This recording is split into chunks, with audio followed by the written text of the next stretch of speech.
Hello again, everyone. I'm back with more to share about my story with Ragnar, Alex's Danish dog. If you missed it last time, feel free to check out the video in the description for a quick recap. My encounter with Ragnar was incredible, but it wasn't really my thing. In the days that followed, I found myself growing increasingly frustrated and desirous of intimacy with Alex. After all, we had talked about marriage and starting a relationship. Shouldn't we be more physically close by now? I started badgering him for affection, almost to the point of being pushy and needy. Despite his gentle protests about not feeling ready yet, I kept trying to seduce him in various ways until finally, he relented. It wasn't exactly a grand romantic gesture or anything, more like exhaustion on his part when faced with my relentless pursuit. Still, I'll take what I can get, now that we're actually engaging in physical intimacy, albeit slowly. I have to admit, I was expecting our intimacy with Alex to be ordinary. Maybe even a bit dull or disappointing after such an intense experience with Ragnar. But boy, I was wrong. It ended up being incredibly passionate and surprising in its own way. There were moments when it almost rivaled the intensity of my encounter with Ragnar, and that's saying a lot. As our intimate encounters continued with Alex, I discovered a side of him that really excited me, his dominant and bondage inclinations. There was something so primal and arousing about being at his mercy, as he expertly tied me up in various positions, exposing my body to his hungry gaze. His dominance brought out a submissive streak in me that I never knew existed. It was thrilling to be controlled by someone who knew exactly how to push my boundaries while still showing tender care when needed. Our sessions were a perfect balance of pleasure and power exchange. I found myself craving more of this intense connection with Alex, eager to explore the depths of our forbidden desires together. Things were going amazingly well with Alex, so much so that I was starting to forget all about Ragnar's intense encounter. One day, we'd been playing and intimate for hours on end, lost in our own little world of pleasure and exploration. This particular afternoon, we even busted out the whipped cream for a fun roleplay session that left us both giggling and breathless. It wasn't until later, as we were basking in the afterglow, that reality came crashing back in. Ragnar, who was lounging nearby, watching us with those piercing eyes of his. I felt a shiver run down my spine as memories of our forbidden tryst came flooding back. As Ragnar's piercing gaze continued to unsettle me, I felt an odd mix of discomfort and excitement. Alex noticed my unease and suggested blindfolding me as part of our ongoing roleplay, a bondage game that involved intricate positions showcasing my flexibility. With some trepidation, I agreed. As part of our twisted game, Alex lovingly secured a ball gag in my mouth. I felt a sense of vulnerability wash over me. My other senses heightened in response. The sound of his breath near my ear, the sensation of his hands guiding me into position on the couch. I ended up in what was almost like an elaborate yoga pose, with Alex's strong body pressed against mine. The combination of being tied up and unable to see and speak only added to the heady mixture of fear and arousal coursing through me. It was exhilarating and terrifying all at once. As Alex ran his hands over my body, coating me in a layer of sweet cream, I felt completely at his mercy. It was thrilling and disconcerting at the same time to be so helpless and exposed like that. His phone suddenly rang from the kitchen. He jumped up with a mumble of apology for an urgent work call that would only take a moment.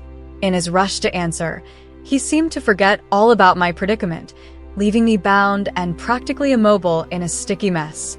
"Alex, I'm trapped here." I tried to scream, but with the ball gag in my mouth, it was impossible. He was already gone. Panic set in as I realized Alex had been gone for minutes. My body was still bound and sticky with whipped cream in all the wrong places, especially between my thighs where it was beginning to harden into a strange, uncomfortable paste. Just as desperation was beginning to take hold, I felt a sudden movement near my lower half. At first, I thought it was Alex returning to finally free me, but then I heard that unmistakable sound, something non-human near my skin. My heart nearly stopped as I registered who was near me. It wasn't Alex's gentle caress, it was Ragnar.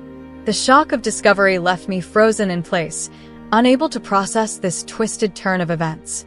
No, this can't be happening, I whispered to myself in disbelief as I felt Ragnar's rough tongue. The sensation was wildly inappropriate, and yet there was a strange thrill coursing through my body as well despite the shock. I couldn't move. I couldn't even scream through my gagged mouth. All I could do was lie there. His unusual behavior had caught me so off guard that it took a moment for fear to set in. Eventually, though, panic began to overwhelm every other sensation. Ragnar, stop. I tried to scream through the ball gag covering my mouth, but only managed a muffled moan. My heart raced as I strained against my bonds helplessly as he continued his wicked ministrations. In an instant, Ragnar stopped, a wave of relief washing over me, but it was short-lived. Before I could catch my breath, he was back at it. Panic surged through my veins.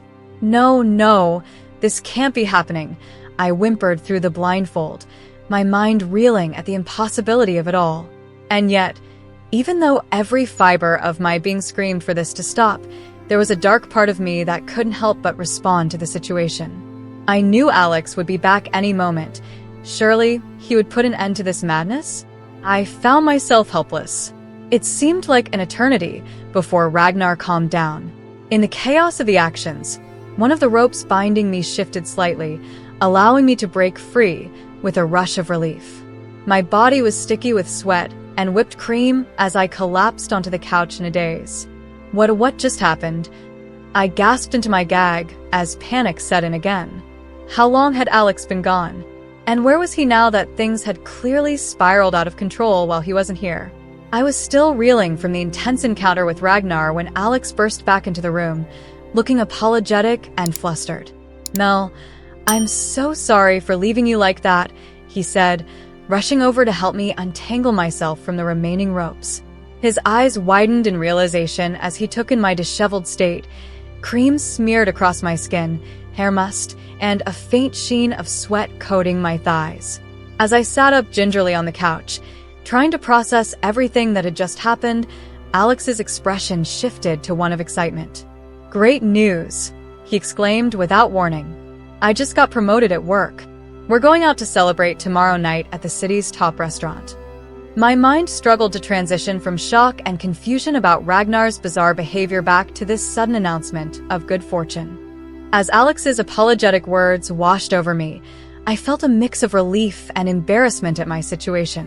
He gently guided me into the warm bath he had prepared, lighting candles around the tub as soft music played in the background. "Relax now," he murmured reassuringly as I sank into the water. "I'll give you a massage afterward to help ease any tension." A small smile tugged at my lips regardless. It was sweet of him to try to make amends like this after leaving me tied up with Ragnar. I listened quietly as he again expressed his regret for abandoning me, adding that at least Ragnar had stayed by my side while he was gone. "He's a good boy," Alex said fondly, as I let out a contented sigh, trying to calm my racing thoughts. As I lay there in the warm bath, I couldn't shake what had just occurred. Despite my initial shock and discomfort, a part of me was intrigued by this new dynamic.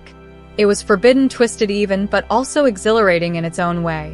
"I need to disappear," my mind whispered darkly, echoing deep-seated fears about what others would think if they knew about these encounters with Ragnar. But another part of me was urging me to explore, to delve deeper into this taboo world where boundaries blur and inhibitions crumble beneath primal impulses. As I stepped out of the tub, droplets of water glistening on my skin, I couldn't help but glance at Ragnar, who was still watching me with those piercing eyes. He seemed to sense my gaze and stood up, moving closer until he was right next to Alex. "Tomorrow night's celebration won't be the only excitement," I muttered to myself with a secret smile.